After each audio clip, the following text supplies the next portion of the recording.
Nvidia earnings, kind of a mixed bag here. I mean, if you look at just raw numbers, I mean, they had a slight beat on revenue, which I think people were excited about, but they missed EPS by a freaking mile. In fact, they missed by almost 18%.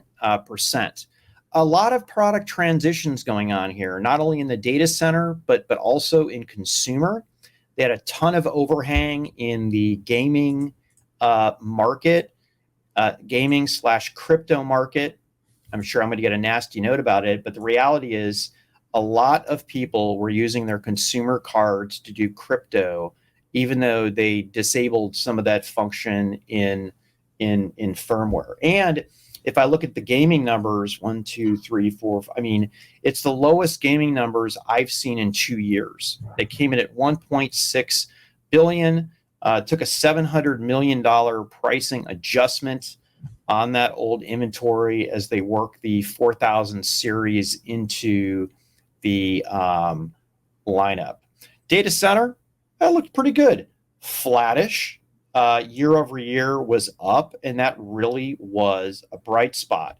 ProViz, like gaming, down the most in 2 years.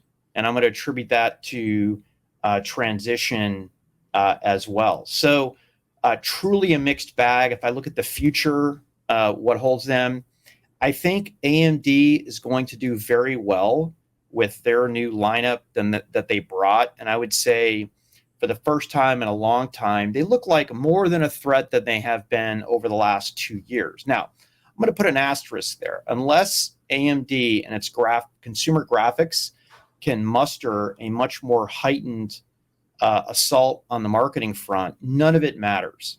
As you and I have advised and said for years, you have to show up with a great product that delivers a meaningful value proposition and have a great marketing back end on that. And I am,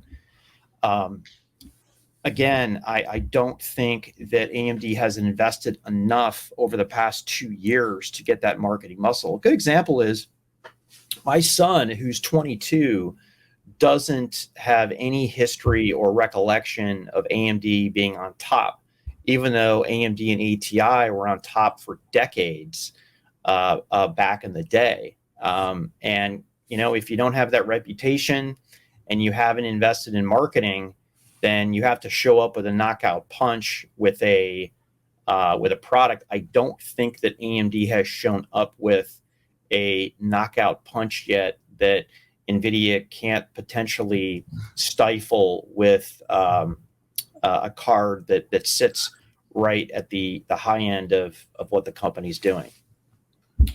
Yeah, so this was a tough one. I mean, there was multiple sort of warnings and adjustments down that led to this. So when we got what was sort of a mixed bag, I mean, I guess people were relieved that the revenue was above the guide because, you know, gosh, after you guide down, if you still miss revenue, that's just not a good thing. So I think the company was there. I mean, obviously the margin and earnings missed, so that's sort of where it was a mixed bag.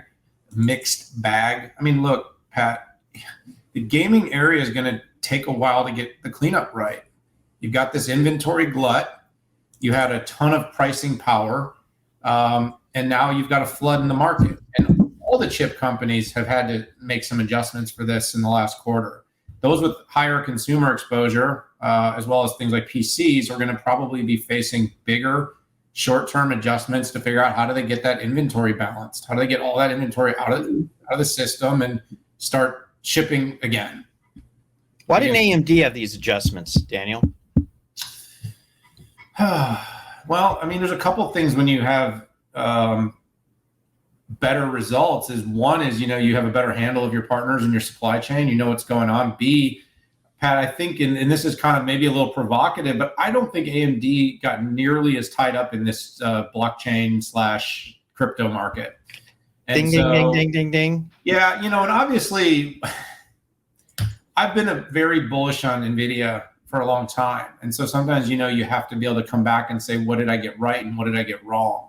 I think what a lot of us got wrong was their gaming business is really good and the company is beloved for its gaming technologies, but it wasn't all gaming.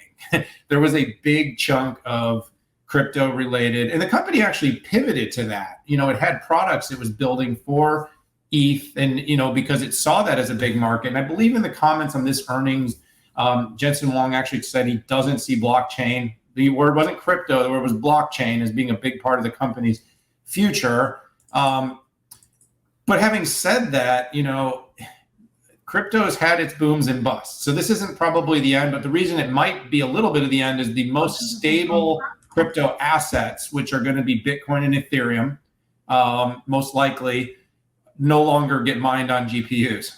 And so one's now proof of stake and one's done on an ASIC. And so the bottom line is even if crypto does come back, it probably will never come back in quite the wild speculative nature that was driven by this multi-trillion dollar pump into the economy from the Fed.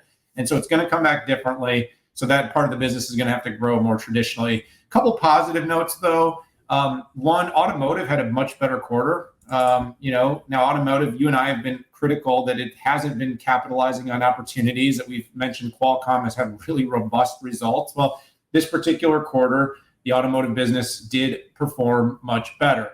I believe it was just up 86% and sequentially 14%, $250 million in revenue.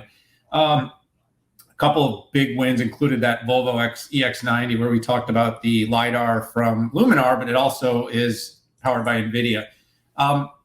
Also, Pat, data center is still a solid business. I'm going to stay on my bandwagon right through to the next comment section here about deflationary technology. Automation and AI will be at the epicenter of companies trying to weather what will be a tougher economic climate, and being able to implement and apply artificial intelligence to workloads and things like your systems of record, ERP, CRM, business process automation, being able to use large data sets to create multi-turn conversational AI that can replace heavily overemployed call centers. Things like that are going to be done with AI. And Nvidia is one of the core technologies to this. While visualization numbers were down, metaverse is also part of the future. I mean, Cristiano Amon from Qualcomm actually, doubled down in our interview this week about how bullish he is on the metaverse. The metaverse will eventually be a thing. The exact iteration of it, where it happens, but the digital twins, the industrial applications for simulation, autonomy, self-driving, these are things that will be done in the metaverse. And NVIDIA has a large advantage on software to become a really big player in this space. So it's a mixed bag.